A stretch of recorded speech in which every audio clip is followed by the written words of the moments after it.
2023 Corvette C8 Z06 with the Z07 package versus 2019 Porsche 911 GT3 RS of the 991.2 generation. Which track-focused supercar is more enjoyable to drive on a twisty road? That's the question. There is a pretty big price difference between these two. A 991.2 GT3 RS still goes for around $220,000 to $250,000, while you can pick up a brand new C8 Z06 in base trim for right around $120,000. That said, if you go for the highest trim 3LZ with the Z07 performance package, with the exposed carbon fiber aero, the carbon wheels, etc., you can get these up to $180,000+, which is basically the car we're sitting in right now. A moderate spec that focuses more on the performance options, like the Z07 package, will be more like $150,000. For your extra $70,000 to $100,000, is the older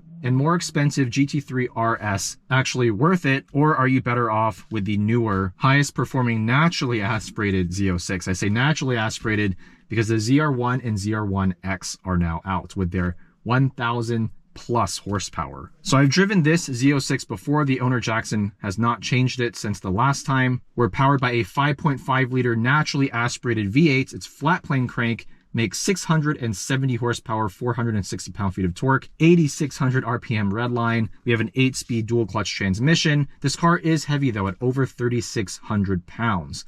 Probably 3,700 with the 3LZ package. 4th gen Magnaride dampers. They've been retuned versus the base C8, and they have stiffer control arm bushings, double wishbone suspension front and rear, ELSD as standard. And what the Z07 package gives us is stiffer springs, Cup 2R tires, Brembo carbon ceramic brakes, and it requires you to select the aero package, which gives us the carbon wing, the splitter, and the canards up front. If you want to go for the exposed carbon, that adds another $2,000 on top of the carbon package $8,500 cost. The only mod on this is that the carbon fiber wheels, which are an extra option, have been removed, and we've got some 19-inch Apex VS5 RS wheels with some Continental Extreme Contact Force tires up front, Extreme Contact Sports in the rear, and a pretty aggressive alignment at 2.9 degrees camber up front, 2.4 in the rear. We'll get into that GT3 RS a bit later. I've also driven that car a couple of times on the channel, but pitting them head to head will be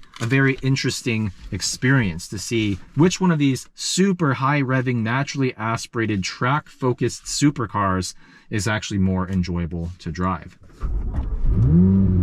So, first impressions of the interior. It's a bit overstyled for me. There's just a little bit too much going on, especially with this great wall of buttons here. Thankfully, the touchscreen is responsive and pretty easy to use, and we can put it into Z mode here, which lets us adjust a lot of different settings here. We're gonna keep suspension in the middle setting, which requires PTM to be fully on. We'll go maximum aggression for the exhaust, and brake feel we'll put in sport. Lots of carbon, lots of leather, nice stitching, but I have a feeling when we jump into that older GT3 RS, that's still gonna feel like the more special, well-built interior.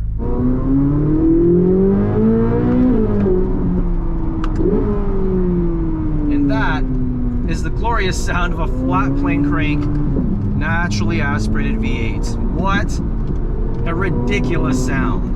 Actually, let's go quiet for the engine. Stealth mode. I've never driven it hard in this mode. Let's see what it sounds like. I don't know if I would call this stealth. I mean, listen to this. Second gear. No, I think it's the fact that at low RPM, the valve is closed, but once you get into high RPM, it opens up. Now, what I've always liked about the Z06, and even the base C8, Z51 for that matter, is the mid-engine balance. You have good traction coming out of corners, really good turn-in, and the car just feels pointy, especially for its curb weight of almost 3,700 pounds. This is a car that loves to turn. What I don't really love about the C8 Z06, it feels heavier than it could be. If this were 3,300, 3,400 pounds, I think it would be even sharper, even nimbler. The balance is still there, but the extra weight is just a bit of a turnoff for me.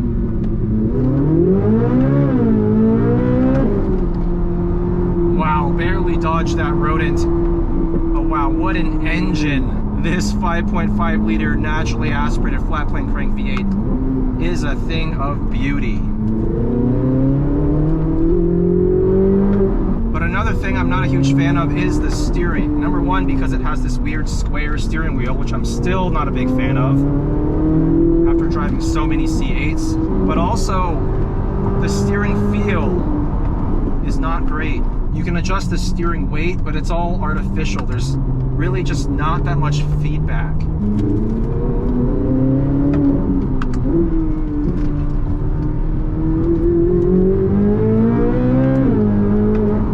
The acceleration and the way this car puts the power down coming out of corners is pretty flawless. 670 horsepower. That's quite a bit more than that GT3 RS. And at roughly $70,000 to $100,000 cheaper, it does feel like a bit of a value play, doesn't it? The suspension, the mag ride dampers is very good. In sport mode, it soaks up the bumps while keeping the body nice and flat in the corners. It's a really good balance. If we go up to track, all of a sudden, the damping gets more aggressive. You feel the responses of the car get sharper. You still feel the weight of the car. That's, I think, my one main gripe is if the car could be a little bit lighter, maybe a little bit smaller.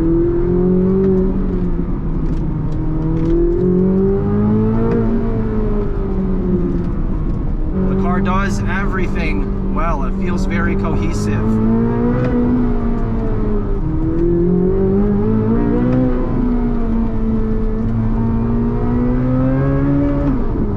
Brake feel also a tad unnatural. There's lots of stopping power, but just the initial bite versus when you get deeper into the pedal doesn't feel as linear as I would like. But no doubt, this is a very impressive machine and the best Corvette I have ever driven, hands down. And I mean, just listen to this one more time.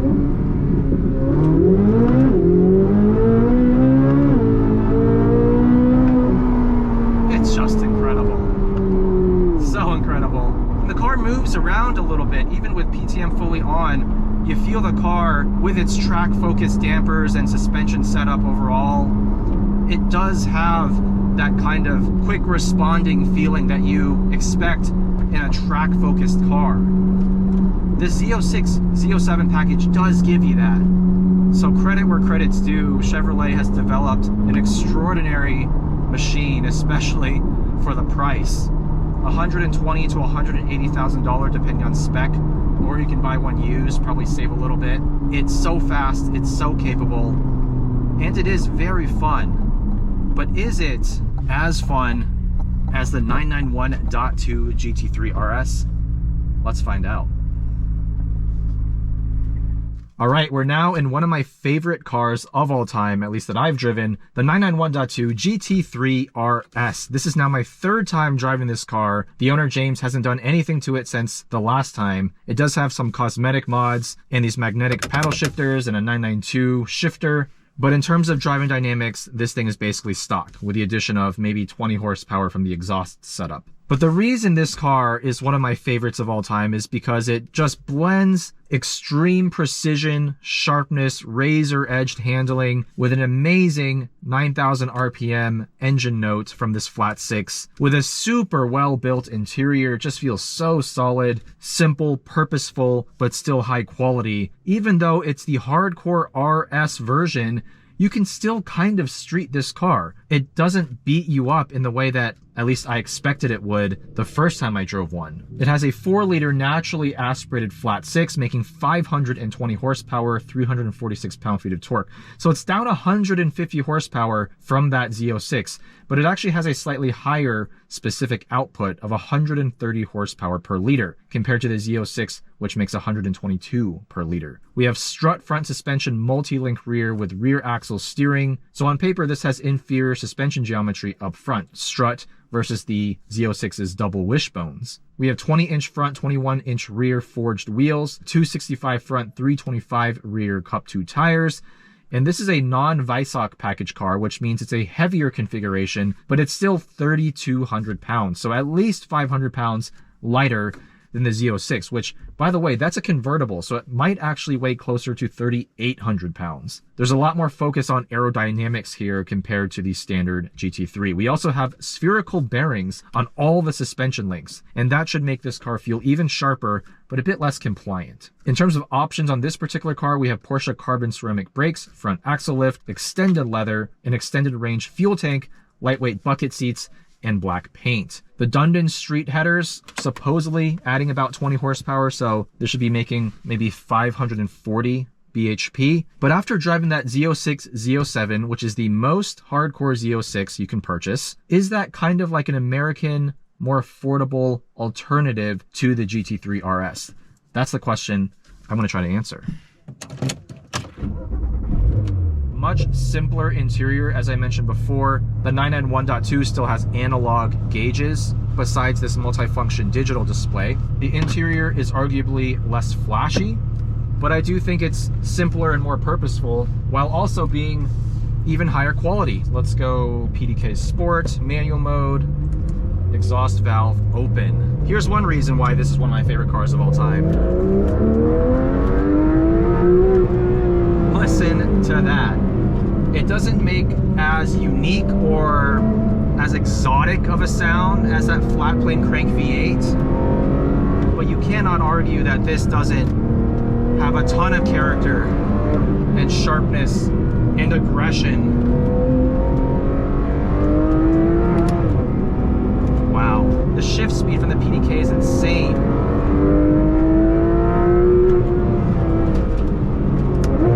Wow, immediately better brake feel here. It has a firmer pedal, but it doesn't have that weird grabbiness that the Z06 brake pedal has.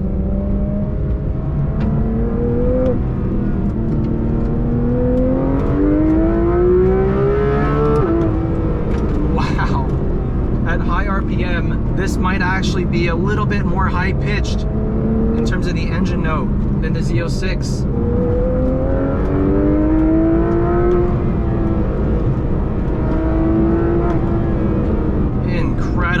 The biggest difference here is the sharpness of the front end.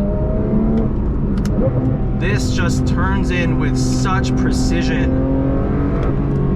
The Z06, Z07 in a vacuum is a very sharp handling car, but driving these back to back, there is a massive difference. In terms of the steering feel, there's so much more information about the road texture, all the little bumps and cracks and the reflectors.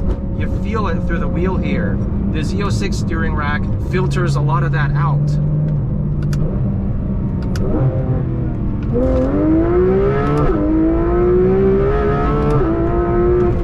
Whoa. Now, even though this car is a lot less powerful, because it's so much lighter, the straight line performance, I mean, yes, it's not quite as quick, but it's not far off. And the performance of this PDK transmission, it's even punchier and quicker. Wow. And the high-speed stability, so impressive. The suspension, though, is not as compliant, so I will give that win to the Z06. Even in the track setting for the mag ride dampers, it soaks up the bumps better than this. But this gives you that ultra sharp front end response that you don't get in the Z06. The spherical bearings and the suspension setup is just so dialed. Look at that. I mean, you can just hear going over those reflectors. This car just feels so solid. The suspension has so little slop in it. And that's with us in the softer setting for the PASM dampers. Let's go full stiff now.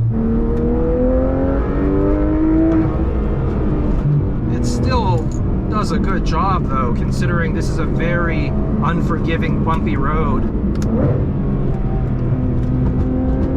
Let me just listen to those downshifts.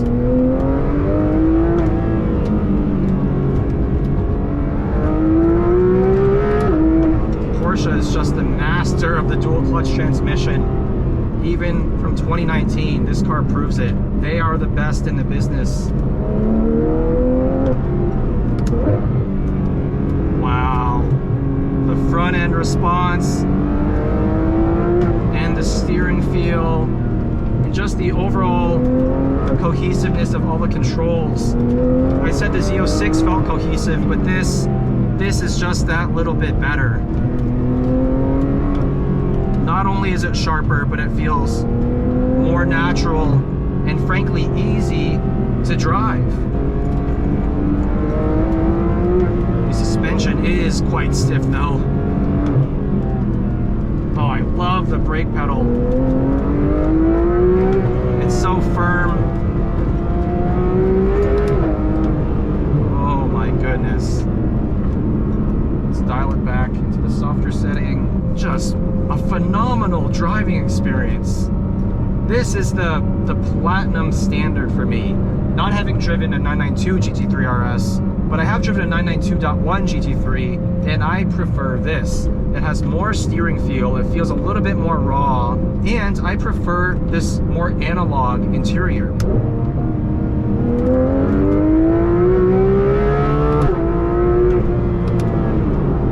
Flawless. It's just flawless. As a track-capable road car, I have virtually no complaints with this. Seriously, it's that good.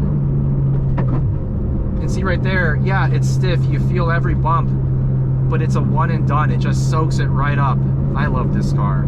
I have a lot of appreciation for the Z06, don't get me wrong. The engine is to die for. It is more special than the engine here, and that car handles its weight really, really well. But you have to qualify it with it handles really well for its weight. With this car, you don't have to qualify anything. It just is a phenomenal car, period. Whether you drive it in a vacuum, whether you compare it to basically any other car in the world, this is one of the best. And that's why it wins this head-to-head comparison hands down. Even though it costs $70,000 to $100,000 more, you get what you pay for. That being said, if you want a more road-focused car, something that's more on the daily driver side of that daily versus track equation, the Z06 is going to be the better car every day. The suspension with the mag ride dampers is more compliant. You can back it off into the softest setting. The GT3 RS, it feels like it's on all the time. It wants to be pushed. It wants to attack the twisties. The Z06 gives you the option of a more subdued, lazy feel if you want to just cruise around in relative comfort. But for me, someone who really loves at-the-limit driving dynamics, the GT3 RS is hands down the better engineered and superior driving vehicle. So big shout out to Jackson and to James for letting me review their cars for the third time each. They're absolute legends. Let me know what you think about this comparison. What do you think in terms of American cars is a more direct or competitive comparison against the GT3 RS? Let me know down in the comments. Thank you all for watching, and I'll see you in the next one.